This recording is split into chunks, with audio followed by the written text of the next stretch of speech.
All right, y'all. I just want to come on here and I guess kind of give a review or give my thoughts about this SAWGRASS 1000. I have the SAWGRASS 1000 sublimation printer. I've had it for about a year, and it's probably the worst decision I've ever made. I ain't gonna say worst decision I ever made, but it wasn't a great decision. Um I bought this one because I felt like trying to find a an EPSON and convert it would be too much trouble, or I don't know. I just felt like that was just gonna be the most to try to find an EPSON to convert and all that good stuff right there. But I should have just done it, and I'll tell you why. Um, so first, um, it's not a bad printer. It will print, and it prints nice. The colors are not as popping as I see from Epson printers, and that may be because I don't have a custom ICC profile, which is the last thing that I'm going to try with this printer. But I'll just talk about the things that I had to do just to, make this work. So of course everybody talks about how expensive the ink is, and the ink is expensive. Okay, it is, and so of course I wasn't finna spend $300 on ink, so I just got a third party ink. And so what I had to do to be able to use the third party ink, and I didn't want to go through because I heard some people saying that if the Sawgrass printer recognizes that you're not using this ink, you get streaks on your prints and all that kind of stuff. So what I did was um, I took these chips from the Sawgrass cartridges. Took this chip. This is a Sawgrass cartridge that you would buy off Heat Press Nation, wherever, right? So I took the chip. All right, the chip is on the back right there at the top. I took the chip off of this one, and I put the chips on these. All right. So this chip actually came from the cartridge I just showed you. All right. So yeah, this cartridge, I switched the chip. Right. This is the chip that came with this cartridge right here that I could not use. Right. So that worked. That actually worked. Okay, that works.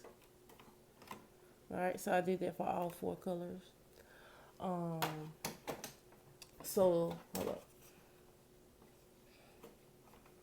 So now, as you can see, it's reading that all of the ink is like low, but it's actually not low because as you can see, all of these are like at least halfway filled now. I think, yeah.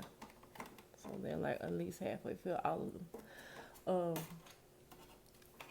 but that's been working. I haven't had an issue with that. It keeps reading. Like if you looked on my computer screen, it would say 0, but it still prints. So I'm not having an issue with that. Um, and so yeah, this is that alert. This alert means that the ink is low. That's all it means. So anyway, so I had to do that. Oh, one more thing. And these cartridges are actually for Sawgrass 400 and 800, right? So I had to use a Dremel tool to knock this out, in order for it to be able to fit inside there, right? So that's a whole nother step that you have to do. Well, that I chose to do, right? So, yeah, that's going above and beyond. Just so I wouldn't get any flags or my prints wouldn't come out crazy or whatever. So, yeah, I had to do that. Um, so that's one thing, okay? And my biggest issue, I think, with this printer is that I am not able to send print straight from like Adobe or Acrobat to print. When I first got the printer, I was able to do that.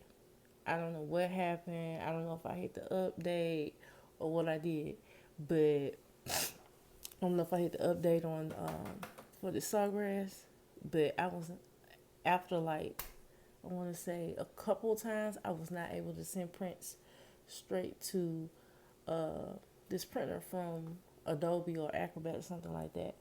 And the reason why I was doing that because I was doing the tile printing for the all over t-shirts, and so I am not able to do that anymore. Um, it's like no matter what you do, well, no matter what program I use to tile an image and put it in a document and open it for the Sawgrass, because you have to go to open a local file, right? And it'll open a local file, and you'll see your prints, the prints in that file, the images in that file, they pop up or whatever, right? But it will not print them the same dimensions or the same size. So when I go to piece the tiles together, that's an issue. They're not the same size, so that's a fucking headache. It's a headache. The only way that I am able to tile prints to send to this computer is through rasterbator.net. I am able to use rasterbator.net, but it's not always reliable. Sometimes I come into issues with that. And like I said, it's a fucking pain. And I wish I wouldn't have bought this printer. And I actually looked at a couple of reviews that were pretty bad for this printer, but I don't know why I still chose to buy it. I just felt like trying to convert to EPSON would just be too much, and that was a bad choice. So right now, the last thing that I heard somebody on YouTube say that if you get a custom ICC profile, that you will be able to send prints from Adobe uh, to the printer. So I'm gonna try that, and I'm also hoping to improve my colors as well when I do that. So I am actively looking for a company to make me an ICC profile, and I think I found one. I found one on Etsy. But if you know of one, a company that can make me an ICC profile that you recommend, please do so in the comments below. What else I wanted to say about this printer? Other than that, I think it's a decent printer. Um, oh, I did have an issue with I don't have the piece anymore. Oh, I do have the piece right here. Hold up.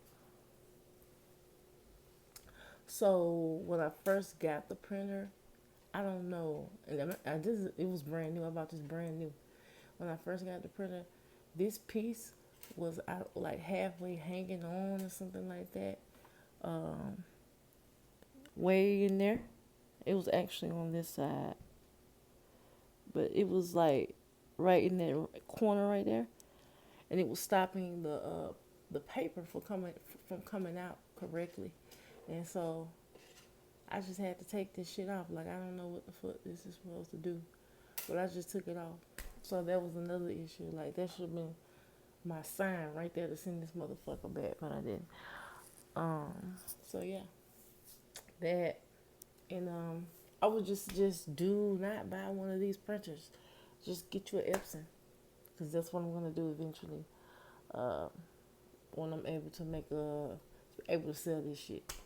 Okay, just get you an Epson. It's not worth it. It's not worth it at all. Anything else I wanted to mention? I don't think so. I don't think so. But other than that, I have not had any issues with this printer. Oh, I will say I can tile print 8.5 by 11 with no problem. And I think somebody, I've been on the phone with Apple. I've been on the phone with SAWGRASS. None of them motherfuckers help.